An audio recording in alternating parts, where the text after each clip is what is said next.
This 10,242-acre grazing and hunting ranch is located just over 1 hour east of Amarillo.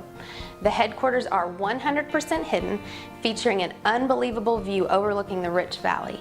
This home is a modern 2002 build sporting a 2-story, 7,700 square foot ranch-style home with 5 bedrooms and 4 baths. 1 bedroom doubles as a safe room. The living room has a massive fireplace, and the home features everything you could want. It has lots of room to add a pool, horse stables, or whatever you might desire. There are 2 other 1,800 plus square foot Lubbock ready builds that are 1.5 miles east of the headquarters.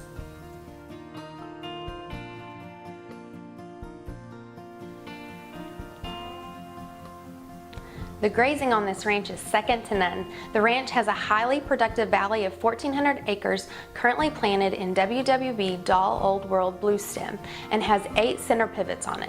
The ranch goes from this valley to approximately 6,200 acres of rolling terrain that is 30% brush and 70% native and improved grasses. All the grasses are extremely thick and in excellent condition. The remaining 2,400 plus acres are a rougher, more ranch-like hilly terrain with a heavy clay-based type soil. It has shorter native grasses, blue grama, side oats grama, and buffalo grass mainly.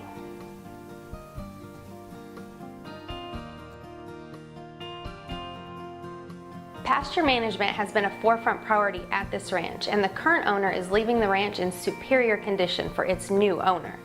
The 1,400-acre irrigated valley could become a highly productive acreage for growing any of the common crops of the region: alfalfa, cotton, peanuts, or wheat. 1,200 acres on the north side of the ranch have been irrigated farmland in the past and could be reclaimed if so desired.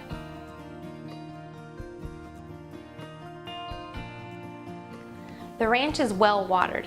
The irrigation system with 8 center pivots is extremely economical. 5 of the pivots ran 6 months, day and night, in 2011, costing just under $16,000 total, gas and electric. The water lays only 10 feet below the surface and it is approximately 125 feet in depth. Therefore, the cost of lift is extremely low.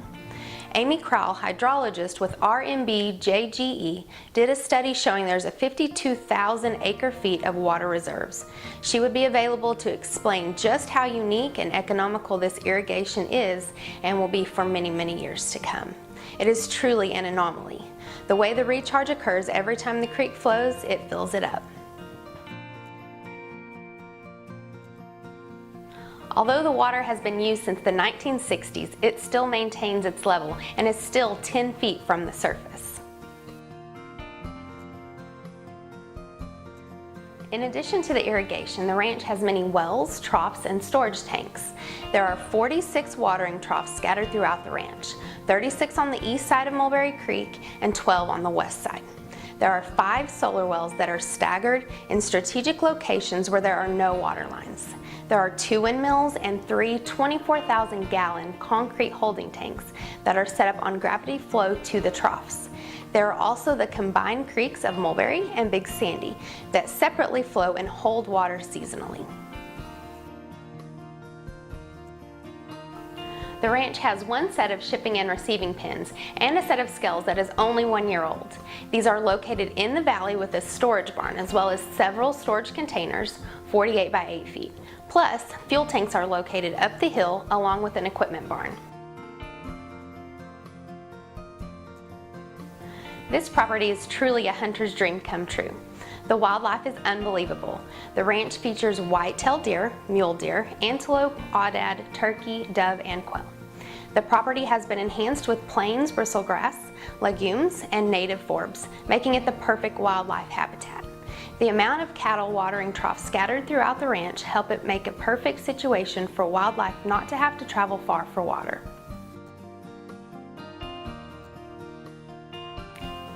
Adjoining the ranch on its west boundary is the historic J.A. Ranch.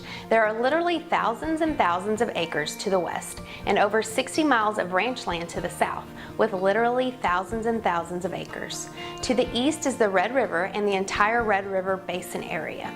All of this intermittent cropland mixed with ranch land, which provides abundant food and cover for the deer and all of the wildlife mentioned above.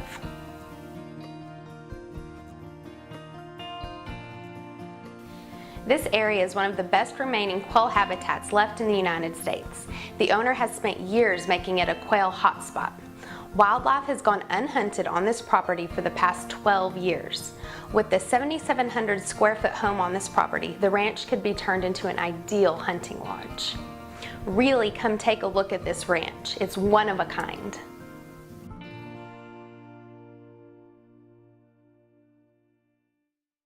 For your private showing, contact Mark Robertson at 806-341-4340.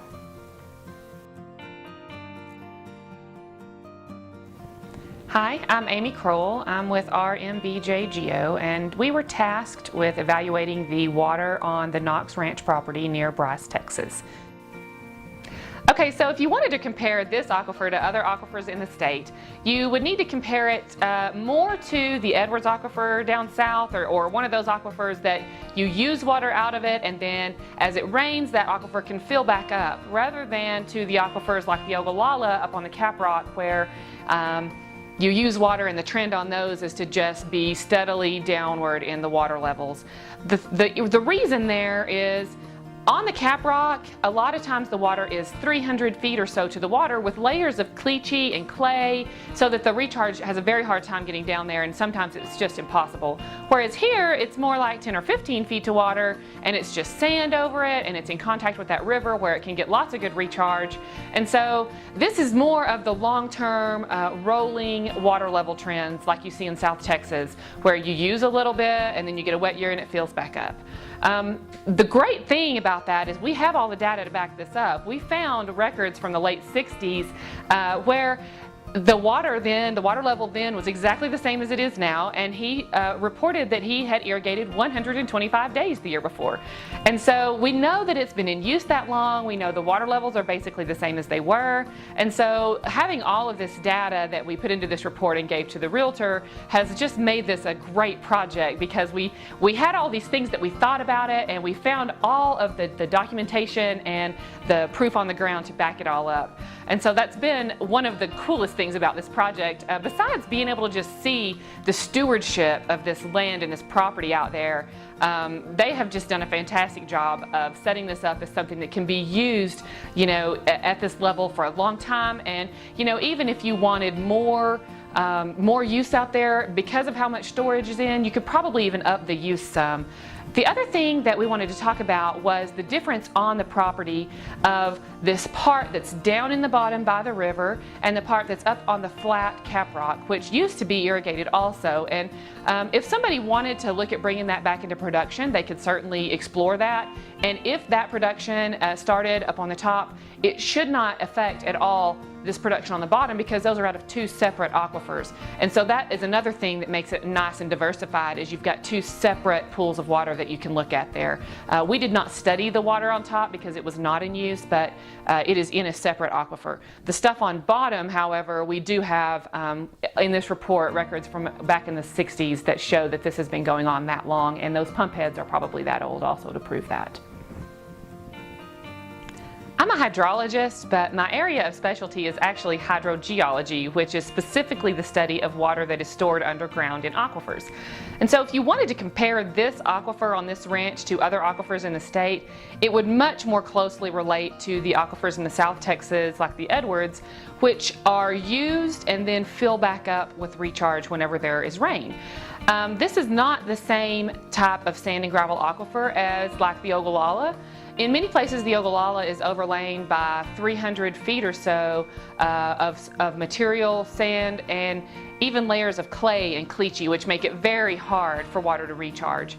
This particular aquifer is very shallow, 10 feet to water or so, and we have records that show even in the late 60s, the owner reported he irrigated 125 days the year before, and the water then, the level was the same as it is now. And so that is a lot of data and proof to show that this water has over years been used for several years and then filled back up during the wet years to be used again.